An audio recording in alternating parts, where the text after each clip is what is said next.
StarTropics is an action-adventure game that was developed and published by Nintendo and released on the Nintendo Entertainment System in December of 1990. In StarTropics, you assume the role of Mike, a young boy who is traveling to the Sea Island in the South Seas to visit his uncle, the great archaeologist Dr. Stephen Jones. When he arrives on the island and to his uncle's village of Coral Cola, surprise, he's not there. Turns out he's abducted by aliens, and it's up to you to venture through the varying islands in your uncle's submarine to fight through the vast labyrinths with your powerful yo-yo in order to find Dr. Jones. All the while, of course, encountering many interesting scenarios along the way. StarTropics has a total of 8 chapters. Throughout these 8 chapters are 2 main areas of gameplay. The first is a top-down RPG-like experience where the player controls Mike and is able to essentially walk around the town, the island, some caves, and so on. You're able to interact with NPCs to gain information on where to go, as well as some plot point insight and general small talk. Once inside the caves and labyrinths, the game switches to a more traditional action RPG view where things are enlarged, combat becomes necessary and prevalent,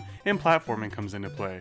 Each area is filled with many alternate and secretive routes that lead you to the correct path to an end boss, dead ends, and even special items. While the main weapon for Mike is his yo-yo, there are a multitude of special weapons and spells that you can gain throughout your quests. Slingshots, bats, spike shoes that attack all enemies on the screen, guns, magic reflecting mirrors, upgrades for your yo-yo, and so forth. Of course, as your journey progresses, Mike gains more health to make things easier, and you're able to refill said health with hearts, heart containers, stars, vitamins, and potions. The graphics and sound of StarTropics really help hammer home the tropical feel. While I wish there were a few more tracks in StarTropics, the ones that are present really hit the nail on the head. The controls are so-so. When I first started playing, they seemed a bit stiff, but in a way I kind of understand why that needs to be. The grid-like system of the caves and labyrinths goes hand in hand with the stiffness of your movements. In saying that, you will likely encounter a few moments where you wish they loosened up just a little bit. The difficulty is more than fair, as with most Nintendo games, the more you play and memorize, the easier it gets. Half the battle with StarTropics is knowing where to go and what items to use in certain areas against what enemies.